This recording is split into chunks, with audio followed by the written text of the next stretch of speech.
You don't happen to know anything about it, do you, Mr. Fletcher? No, only that Meg mentioned it in the staff room last night before we left. I didn't notice it there then. It was there on the table. Obviously someone's been using it. The batteries are nearly flat. Or probably one of the officers borrowed it and forgot to tell you. No, I asked them all when it was missing, and I've checked around again this morning.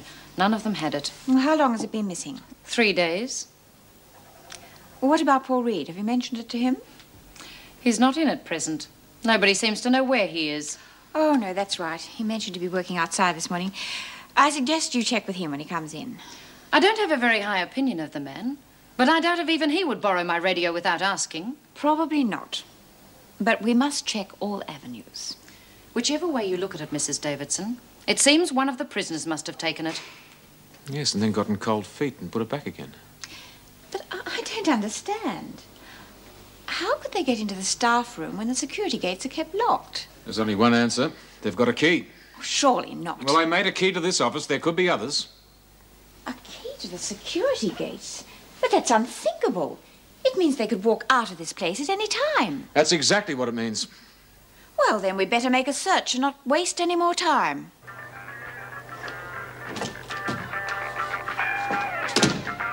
G'day. Oh, now look what you've done. Sorry, Debbie. Oh, you've really buggered it, haven't you? Yeah, well, I can fix it. I'm good at that sort of thing. Yeah, well, I hope you can. Otherwise, you can buy me a new one. Hey, listen, what happened to you last night? I waited around for ages. Yeah, well, I had to visit a sick friend, and I didn't know how to get in touch with you. Well, you could have come along later. Yeah, well, I didn't know where the pub was, did I? I mean, you could have gotten a taxi. The driver would have known where it was. A taxi? What do you think I am? Maid of money? Well, so I would have paid for it. Oh, so you're maid of money now. Sorry, I hadn't realised. Oh, well, I'll drop this into you tomorrow, then. Terrific, and I've got nothing to listen to today. Well, I'll lend you my Trent. OK, then. And I'll fix this one for you this afternoon, and I'll drop it into you tonight. Oh, you needn't do that. Tomorrow I'll do. No, it's all right. I don't mind coming round. Where do you live? I said you can give it to me tomorrow.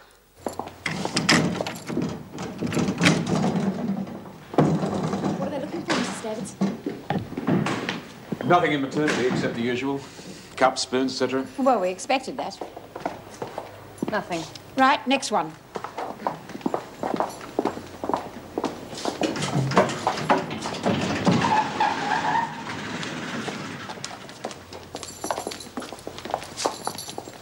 You won't find anything in there. What have you got your knickers in a knot for anyway? Just mind your own business, Smith. Well, I'd be glad to, but people keep barging into me cell. Why isn't O'Connell present? She's on kitchen duty. She'll probably still be cleaning up after breakfast. Yeah, maybe she's hidden something in the mashed potatoes. Perhaps you should shove them through a sieve and find out. Got any clue what's going on? All they've found so far is a bit of stuff that's been pinched from the kitchen. Oh, good, I don't know. Can't even get away with a bit of loot like that these days. Tell you what, this is no place for a coup.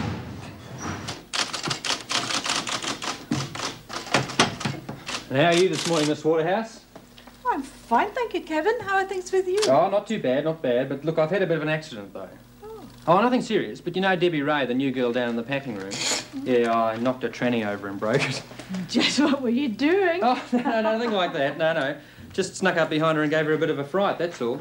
But look, I've got this problem, you see. I'm going to fix the thing for her today and drop it in tonight, but I seem to have lost her address. Well, you better go back and ask her.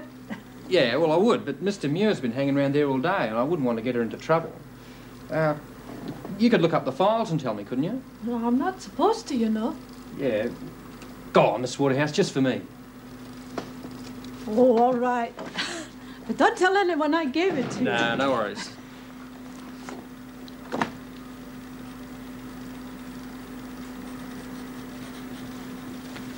There you are. Great. You're terrific, Miss Waterhouse. And they managed to find all the stuff I've nicked at different times. They took the old bloody lot. Such an invasion of privacy. Yeah. Privacy? You don't expect anything to be private in here, do you? Not exactly the convent, you know. Didn't get much privacy in there either. Just they didn't go through your rooms and leave them look like a pigsty. Well, looks like we're finished for the moment anyway. It's going to take us about an hour to clean up ourselves. Well, why don't you make a formal complaint to the department? You could always say your cell had been screwed up. Oh, Struth, they're back again. All right, you lot. You're going to have a body search and no nonsense. You don't believe in leaving us any dignity, do you? Go on, Smith, you first, outside. Oh, you're going to run your bands out of my body, are you, Fletch? I can hardly wait. I'll be searching you, Smith. Outside. Latham, you can go with Officer Watson. Talk about invasion of bloody privacy. Yes. If you've got nothing to hide, you've got nothing to worry about.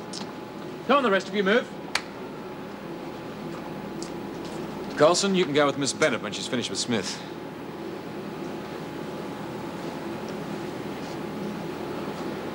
It is necessary. Brian was a gentleman in every sense of the word. Not only a gentleman, but a gentleman. But of course, I don't have to tell either of you that. No. It's a terrible tragedy that a man like that should be killed defending his family. To my way of thinking, it's an indictment of this age we live in. That a man's no longer safe within his own home. John, please, I'd really rather not keep discussing it. No, of course not, Vivian. I'm sorry. I just want to offer my condolences as a friend of the family. And I want you to know that I'll do everything within my power to get the insurance money through to you as quickly as possible. Insurance money? Well, I know it's of little consolation at this terrible time, but at least Brian did provide for your future. We didn't know he was still taking out insurance with you. Oh, yes. A very substantial policy. As soon as all the unpleasant business with the police is over, I'll come back with some claim forms for you to fill in. Oh, thanks, John. Mum and I are still a bit confused about everything. Yes, of course you are. But as I say, at least you don't have to worry about your financial problems. Look, if there's anything else I can do, just give me a call. Okay? Thanks, John. Bye-bye. Bye.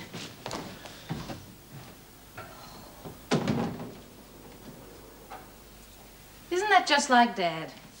Doesn't matter that you're on the breadline. Just as long as he can keep up appearances with John and pay the insurance premiums. We can't take it, Carolyn. What?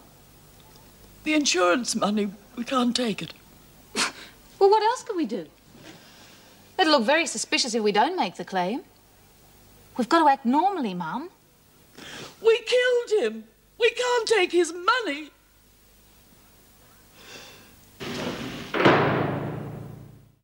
Perhaps we're mistaken. Perhaps there isn't a key. Then how could any of the prisoners get to the staff room when the security gates were locked? I've been thinking about that. The day before Lizzie was released, you caught her with a number of stolen goods, remember? Yes. Well, she was sent back to the kitchen from here, unescorted. Then she could have ducked into the staff room and taken the radio. Sounds like Lizzie. Yes, that's what I thought. No. The transistor was returned after Lizzie had left. That means that one of the prisoners still has access to the staff Oh, room. you're right. There must be a key. But we've looked everywhere. Then we'll just have to look again.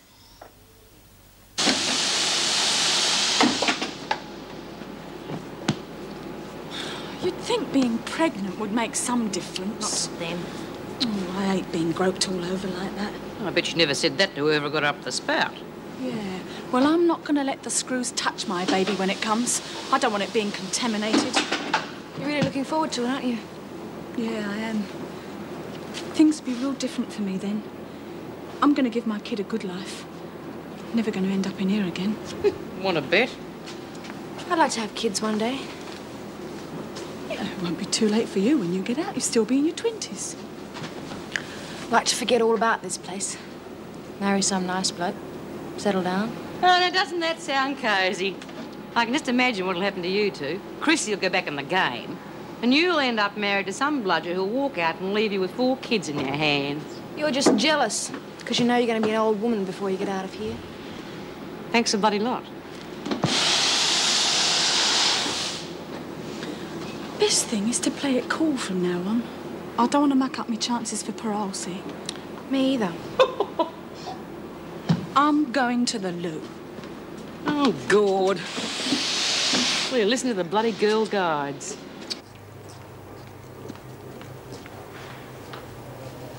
Anything? Not a thing. I don't think there is a key, Vera. There must be, and it has to be found. We don't have any proof it was one of the prisoners that returned that radio. Who else do you suggest? The only way they could get through the security gate is with a key. Now, it must be found. All right, all right. We'll keep looking. Must be a million places to hide a key. Then we'll look in the